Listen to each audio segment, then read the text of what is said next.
are spending less time at work than they were 3 years ago, but that isn't worrying employers. Clocking out early. That's coming up next on Marketplace here on WNYC. We'll be back with All Things Considered at 7, and a reminder to join us at 8 p.m. tonight for special coverage of President Joe Biden's farewell address live from the Oval Office. That's at 8 o'clock tonight, right here on WNYC. For the rest of this evening, it's going to stay pretty chilly. Temperatures in the low 20s overnight. It's going to be fairly breezy as well. Less windy tomorrow, but still pretty cold. It's WNYC at 6:30. WNYC supporters include Sony Pictures Classics presenting I'm Still Here, a film by Walter Salles starring Fernanda Torres. A woman is forced to reinvent herself after her family suffers an injustice by the Brazilian government. Starts Friday, only in theaters. WNYC, independent journalism in the public interest. 93.9 FM and AM 820. NPR News and the New York Conversation.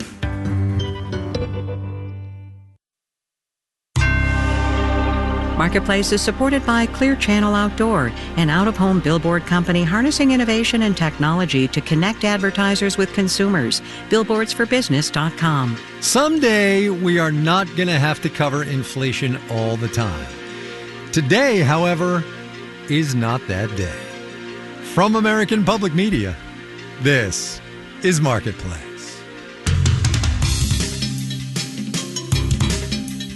Marketplace is supported by The Economist, which has been dedicated to providing independent journalism that makes sense of the news shaping the world for over 180 years. More at economist.com or with The Economist app, newsletters, and podcasts.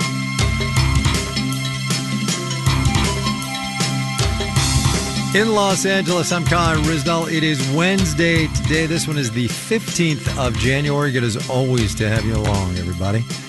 The economic data of the day, as you might have guessed, is of the inflation variety. And we had today what Wall Street types call a downside surprise. That is, the core consumer price index came in just a hair lower than expected. Remember, core strips out food and energy, which thus makes it a better gauge of where overall prices are going. Core was up 3.2% year on year. Among the biggest drivers of that core number, and a key reason that inflation is proving so sticky, shelter.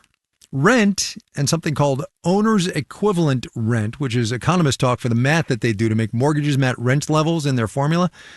Combined, they were 4.6% higher in December than they were a year ago. Marketplace's Samantha Fields gets us going. Housing is most people's biggest expense by far.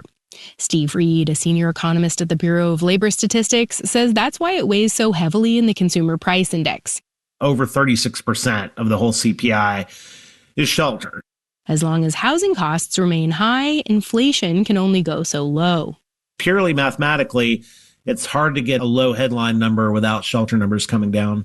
Shelter numbers have actually come down a fair amount since March of 2023. That's when housing inflation peaked at 8.2%. Now it's 4.6%. Susan Wachter at the University of Pennsylvania's Wharton School calls that good news. Shelter inflation has come down, and it is coming down, and it will come down. But it's still got a ways to go if overall inflation is going to reach the Fed's 2% target. And Wachter says that could take a while because so many homeowners have low mortgage rates they are loath to give up. Demand is strong because the economy is strong, but supply is still limited. And so prices are increasing. But not nearly as quickly as they once were. That's partly because affordability, if you want to buy, has gotten so bad that fewer people are looking and getting into bidding wars. And two, we're building a lot of apartments and those are coming online. Logan Motoshami, lead analyst at Housing Wire, says all that new supply is helping drive rents down, at least in some markets like Austin. In others, like New York, inventory is still very tight. And then you have Los Angeles, where thousands of people have lost their homes in the last week, and they're now looking for temporary places to live. I've talked to some of my real estate agent friends, and one said that there was 167 people applying for one rental.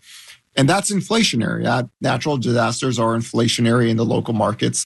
But as huge as these losses are in Los Angeles, he says they're unlikely to raise shelter costs or inflation at the national level. I'm Samantha Fields for Marketplace. Inflation data, of course, comes with much detail. Shelter, we just talked about. Also, a good amount of retail goods, which prompted us to get some of our retail regulars on the phone. First up, sweets is the category. Prices were up 0.7% month on month, 3.1% for the year. Kristen Thalheimer Bingham is our chocolatier. She's the co-owner of Dean's Sweets in Portland, Maine. November and December were record months for us. Our corporate orders were up over last year, and our website orders increased too. For our walk-in traffic in both of our stores, we had a nice leap of about 25%. We were stretched pretty thin. We had some late nights and some stressful days. We probably could have used one more person. Actually, no, we definitely could have used one more person, and it would have made the days a little easier. But we got by, we did it, and all turned out well. So over the next few weeks, we'll work at a slightly less frenzied pace. We'll build up our inventory again, especially working on the ganache for truffles and making and dipping more caramels and all sorts of other things, especially things in the shape of hearts, because yes, we'll be getting right back into it and getting ready for Valentine's Day. No rest for the weary, huh? Kristen Thalheimer Bingham at Dean's Sweets in Portland, Maine. 2 more retail reports coming up later on in the program. Wall Street did enjoy that downside surprise on inflation today. Softer inflation means maybe, just maybe, Powell and the gang are going to look more kindly on more interest rate cuts. Honestly, your guess is as good as mine. Anyway, traders were looking to buy today. We will have the details when we do the numbers.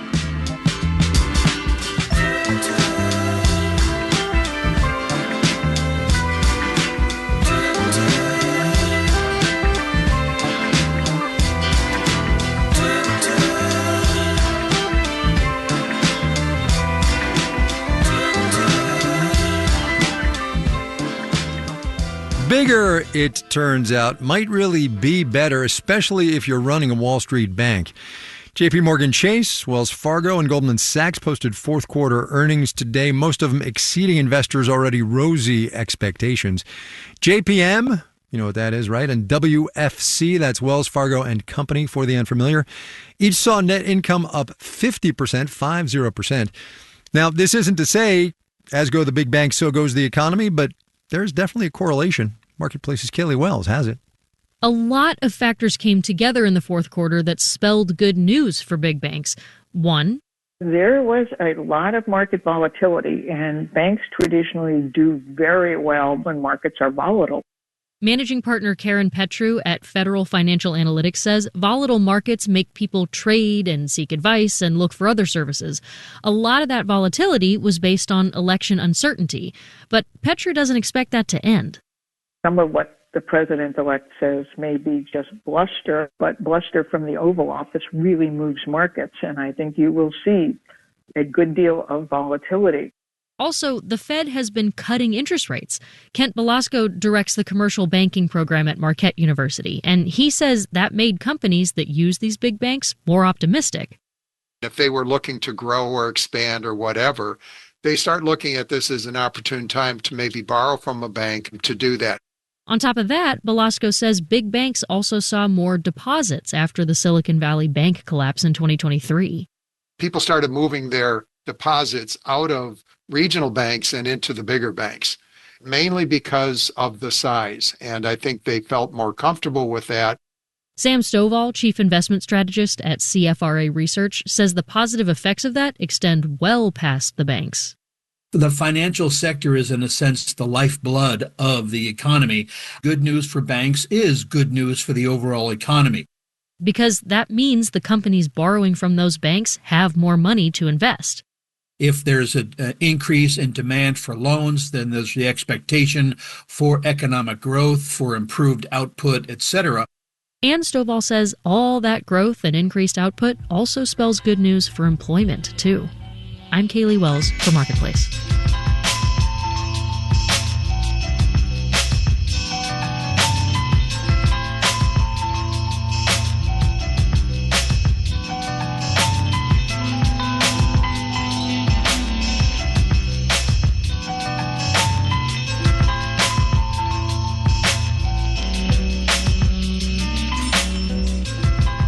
jobs report that came out last week had the overall unemployment rate at the end of last year at 4.1%. There are, of course, a couple of ways you can slice and dice that data. Workers who are discouraged or marginally attached, people who aren't working as many hours as they want to. You can also measure what's known as employment intensity, how many hours workers are putting in every week. Last month, it was 34.3 hours. That's down nearly 45 minutes from its peak in 2021. Daniel Ackerman explains why that's so. Last year, Colin Bergman chose to cut back on how much he worked as a water resources designer in Western Massachusetts. He went from 40 hours a week to 24. To travel and kind of do some different things for a year instead of business as usual, working behind my computer screen. Bergman started making more art. He sold his colorful custom maps at local craft markets. Plus, he took a few long canoe trips. Down the Connecticut River, and then I did another down the Erie Canal for a few days. Sounds like a dream made possible because his company allowed him to cut back when he asked to go part-time. Celeste Carruthers is an economics professor at the University of Tennessee. She says firms these days are not as desperate for workers as they were back in 2021. We were in the beginnings of a really exceptionally tight labor market. There was talk of a labor shortage at the time. So companies asked the employees they had to put in longer hours, 35 a week on average. That number had been the highest average weekly hours worked that we had seen on record. Now, with a cooling job market, firms finally have enough workers, but still want to hold on to them, says Martha Gimbel, director of the Budget Lab at Yale. Part of what's happening in the labor market is employers just aren't laying off a huge number of people. And so workers cutting down on hours is another way for employers to adjust.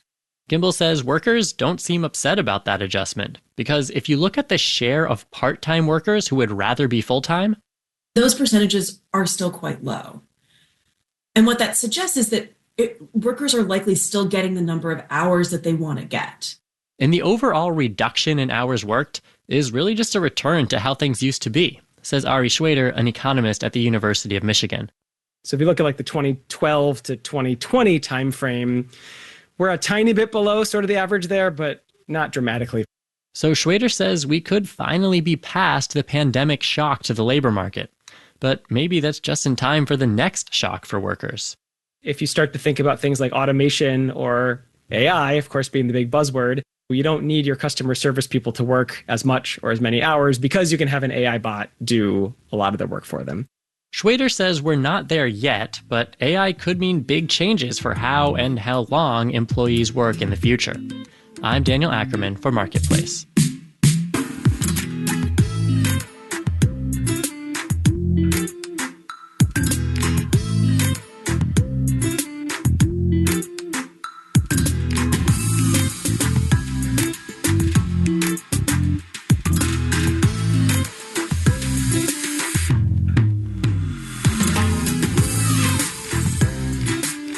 Back to our retail regulars now. Elsewhere in the Consumer Price Index, one finds a category labeled clocks, lamps, and decorator items. Prices there down just under 0.5% for the month, flat for the year. Picture frames are decorator items. Frames like those sold by Eric Vaughn at his shop in Detroit. It's called Eric's I've Been Framed, once we get his holiday report. We had people coming in at the last minute. We get that every year. Then we were able to accommodate most of the requests. A lady came in, she had this picture that she had shipped from New York, and it took forever to get here. And I told her, don't worry about it, I'm going to take care of it. When it was completed, came back in, and she said, here, this is for you. And she gave me $400. I was really shocked. I was like, wow, that made my Christmas. I'm in the process of trying to add another division where I sell Black memorabilia. Over the years, I've amassed all types of memorabilia.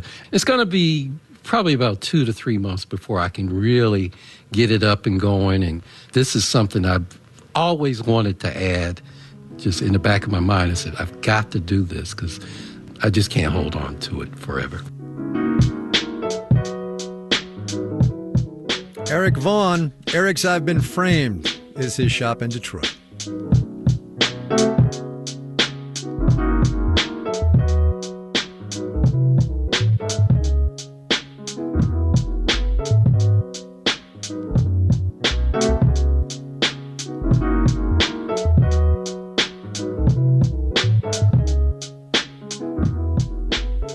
Coming up.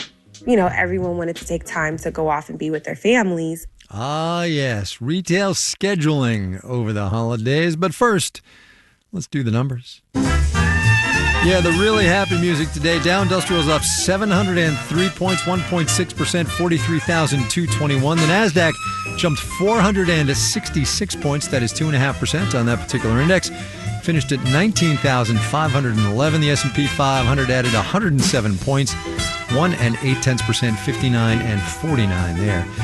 Kaylee Wells was telling us about how big banks reporting better than expected earnings from last quarter. JP Morgan Chase rang up 2%. Goldman Sachs grew 6%. Wells Fargo gained 6.7%. Citigroup sprang up about 6.5% today. According to the Mortgage Bankers Association, rates for 30-year home loans have surpassed 7%, the highest since May of last year. Not going to do anything for the real estate market, right? Bonds up, yield on the 10-year T-note down 4.65%. You're listening to Marketplace. Marketplace Numbers is supported by Rubrik. Cyber resilience for unstoppable business. Rubrik.com. Marketplace is supported by the Peter G. Peterson Foundation, a nonpartisan organization dedicated to raising awareness and accelerating action on America's fiscal challenges to build a brighter economic future for the next generation. Learn more at pgpf.org.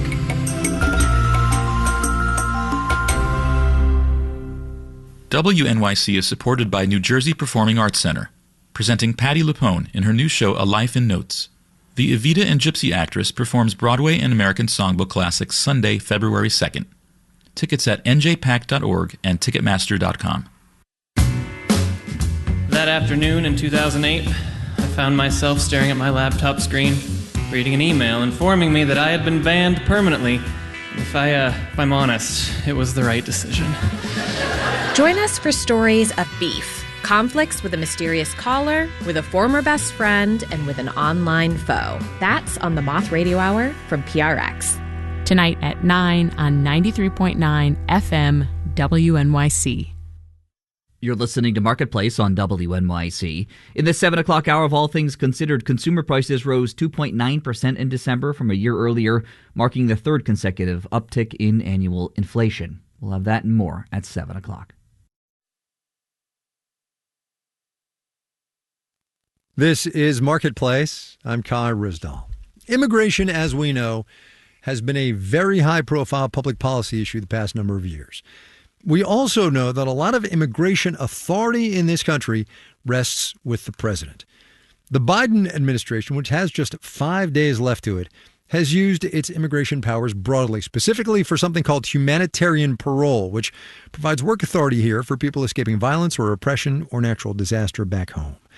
Marketplace's Elizabeth Trovall reports now on what might happen come Monday. This is the story of a big sister, Marilyn, and a little brother, Jonathan. Both were university students back home. Somos de Nicaragua.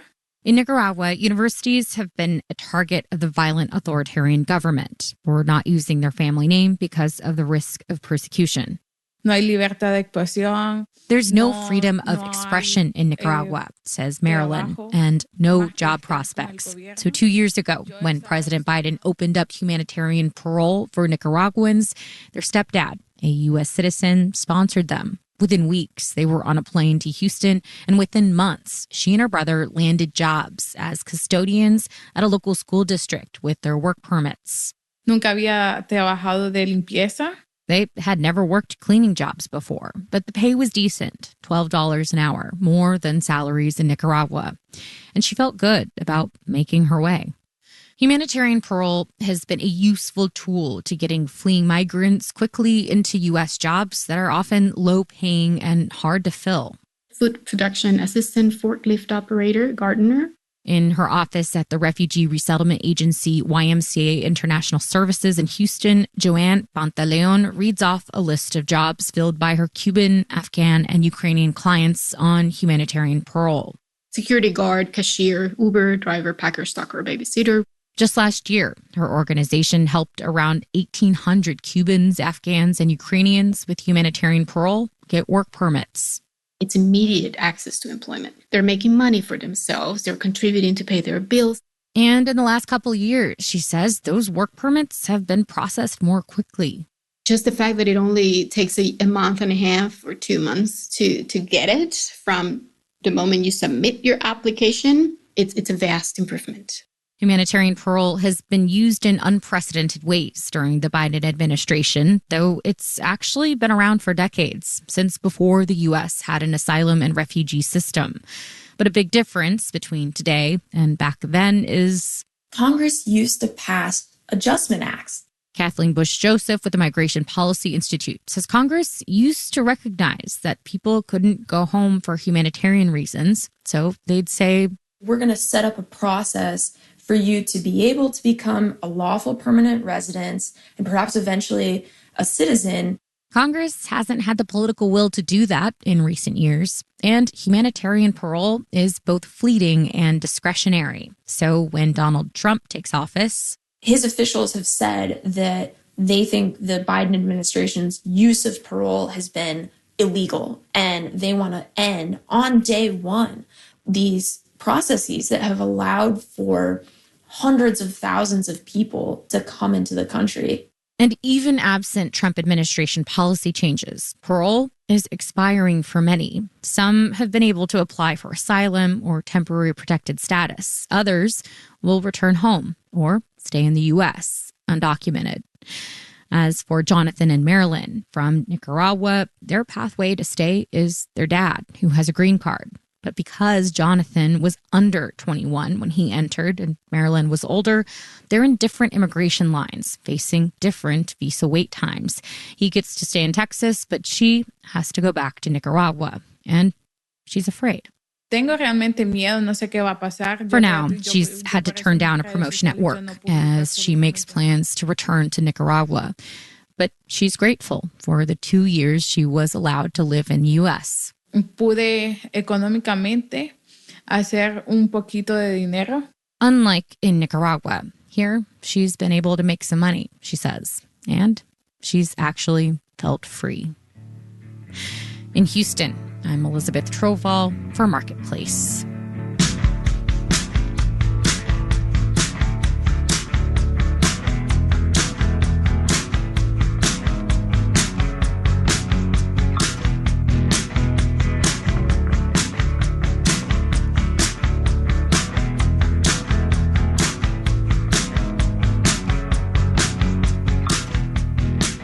There was a survey out the other day, yesterday, actually. It was from the National Federation of Independent Business that showed small business uncertainty about where this economy is headed has dropped sharply since the election. The broad strokes of the soon-to-be Trump administration's economic policies are pretty clear, but what seems certain for one slice of the economy can induce deep uncertainty in another, and I speak here of the electric vehicle market.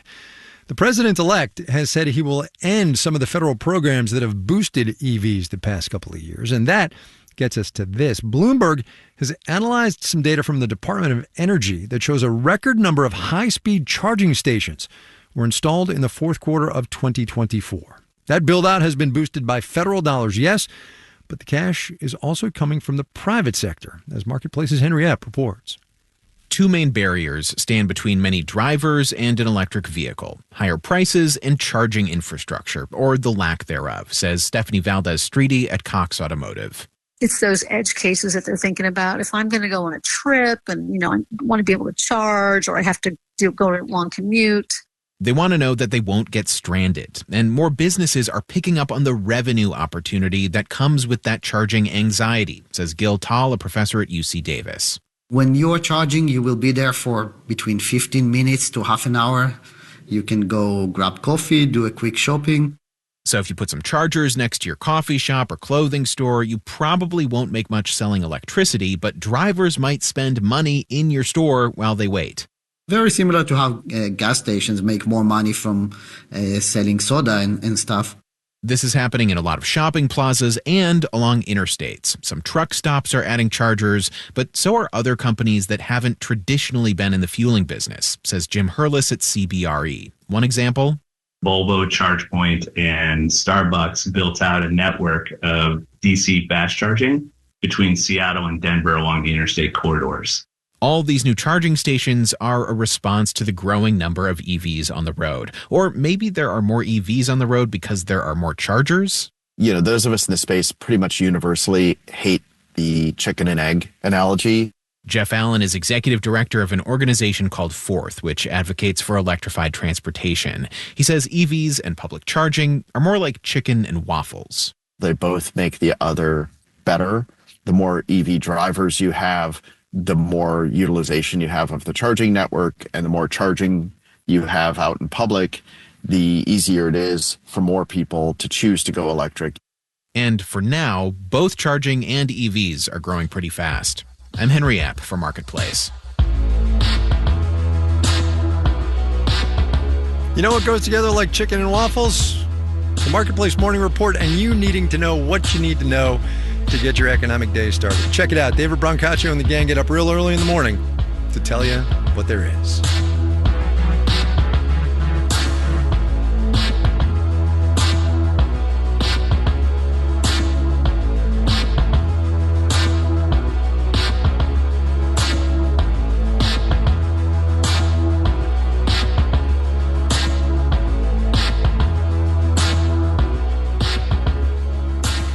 For the last of our retail regulars, Kalina Bruce, owner of Noir Luxe Candle Bar in Seattle, Washington. Candles, should you be curious, are in that same clocks, lamps, and decorator items CPI category as picture frames, so prices virtually unchanged year over year.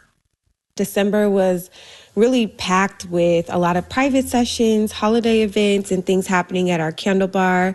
We also did a ton of off-site markets, vendors markets, so we were in the community 3 to 5 times a week, I would say.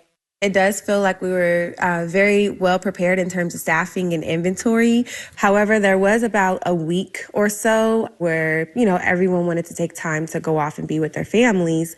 Of course, that's something that we honor and support. And it also is something that caused a little bit of, trickiness in terms of scheduling during that time. Now that things have gotten a bit quieter, this is really our time to take a look at our inventory, do restocking, reorganizing our workspace, holding, our team meetings and really working on staff development and focusing on some of our business goals for the year so that we can hope to see some more growth. Kalina Bruce there, wrapping up our January retail report. Noir Luxe Candle Bar. Should you be in the market for a candle up in Seattle?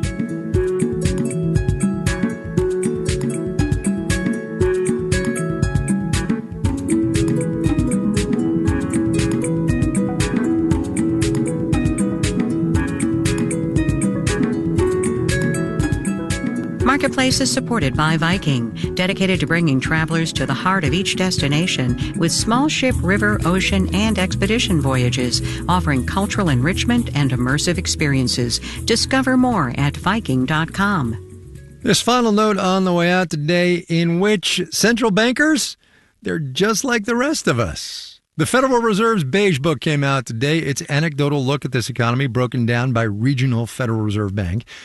Today's winner comes to us from the Federal Reserve Bank of Kansas City, which offered this insight, and I'm quoting here. Ski resort contacts noted busy early season bookings and a sold-out holiday season.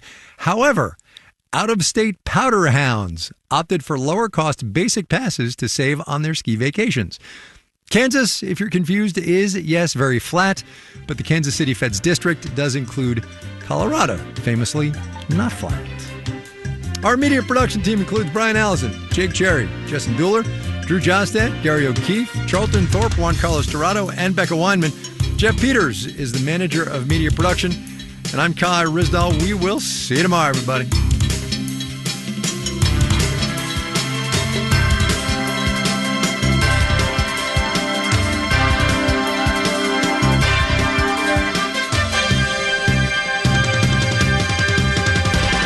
This is 8 p.m.